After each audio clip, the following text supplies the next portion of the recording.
ఒకరోజు పర్వత శిఖరంపై శాంతంగా కూర్చున్న పరమశివుడు లోకంలో జరుగుతున్న విషయాలను పరిశీలిస్తున్నాడు.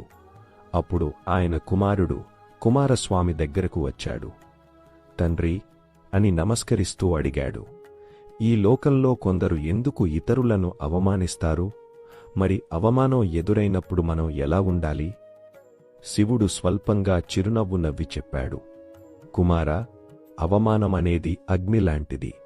దానికి కోపంతో స్పందిస్తే అది మరింత పెరుగుతుంది, కాని శాంతంతో స్పందిస్తే అది తానే ఆరిపోతుంది. కుమారస్వామి ఆశ్చర్యంగా అడిగాడు, అంటే తండ్రి, మనల్ని ఎవరు అవమానించినా మనం ఏమీ చెయ్యకూడదా?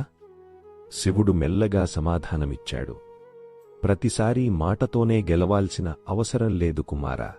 మన నిశ్శబ్దం, మన శాంతం చాలా పెద్ద సమాధానం అవుతాయి.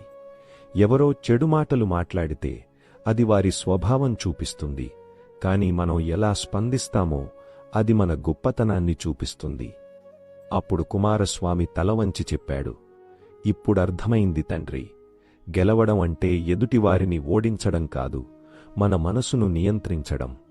శివుడు ఆనందంగా ఆశీర్వదించాడు. చివరి మాట వినండి మిత్రులారా, అవమానం మన బలహీనత కాదు, మన శాంతం,